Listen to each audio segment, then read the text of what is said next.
The United States of America hosts many international organizations within its own borders. This includes organizations such as the International Monetary Fund in Washington, D.C., the World Trade Center in New York City, and probably the most known one, the United Nations, which is also in New York City. However, you may expect the US-led military alliance of NATO to also be held within the United States, but that couldn't be farther from the truth. So where is the NATO headquarters located? Belgium! Belgium. So, why Belgium, you may ask? Well, we will discuss that later in today's episode of the US Relations series, where we will go over the relationship between the United States of America and the Western European country of Belgium. Belgium has held a longer relationship with that of the United States for much longer than most other countries, 188 years to be exact.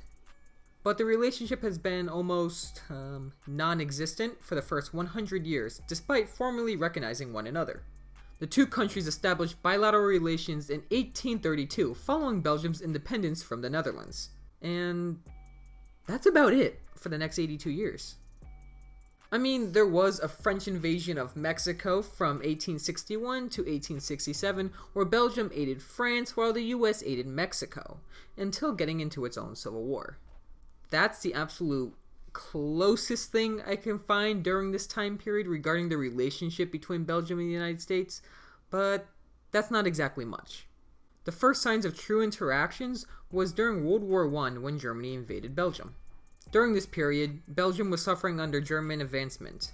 US President Herbert Hoover set up aid programs for Belgium, such as the CRB, or the Committee of Relief in Belgium. This program helped raise around $30 million, which is roughly $782 million in today's money. This went towards food, educational programs, and military programs within Belgium. In 1944, the US helped liberate Belgium once again from its German occupiers in World War II. One of the most famous battles taking place between the borders of Belgium, Germany, and Luxembourg was the Battle of the Bulge. Following the Allied victory in World War II, Belgium became a recipient of the US Marshall Plan, an economic recovery plan for countries devastated by war following World War II. Even though Belgium has already financially recovered predated to the Marshall Plan. Also following the end of World War II, there was the creation of the Intergovernmental Military Alliance known as the North Atlantic Treaty Organization, also known by its acronym NATO, in which the two countries of the United States and Belgium were some of the original signatories of the treaty.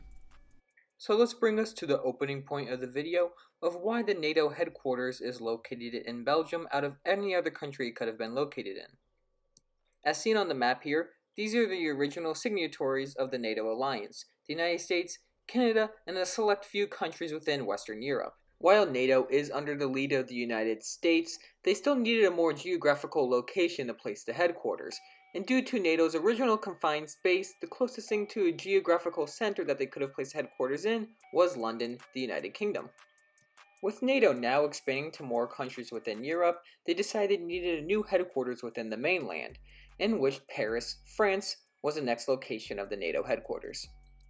However, in 1966, France announced that it would withdraw from the alliance's integrated military command, which then moved the headquarters out of Paris into neighboring Brussels, Belgium.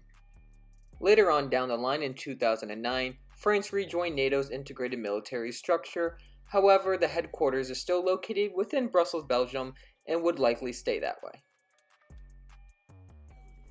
The two countries continued to cooperate in numerous proxy wars and conflicts throughout the Cold War. This included the Korean War and the aiding of anti-communist governments within the Democratic Republic of the Congo during the Congo crisis of the 60s. During the second half of the Cold War, the US placed nuclear weapons in multiple NATO states, including that of the Netherlands, Germany, Italy, Greece, Turkey, Canada, and Belgium. Only 5 of these 7 states still host US nuclear weapons to this day, and Belgium is hosting an estimated 20 nuclear warheads.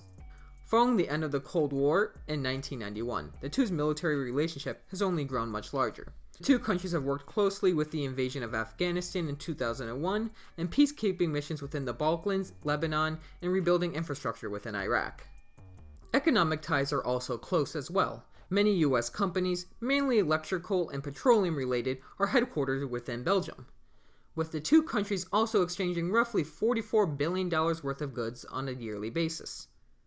And as of this video's upload, the two countries have had bilateral relations for 188 years, and the two have embassies within each other's capital cities. So with relatively warm relations throughout their entire history with one another, it's likely that they're going to remain allies and close partners in the future as well.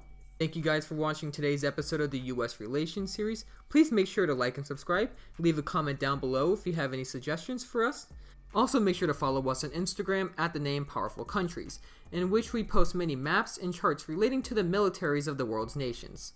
Other than that, have a nice day. Peace out.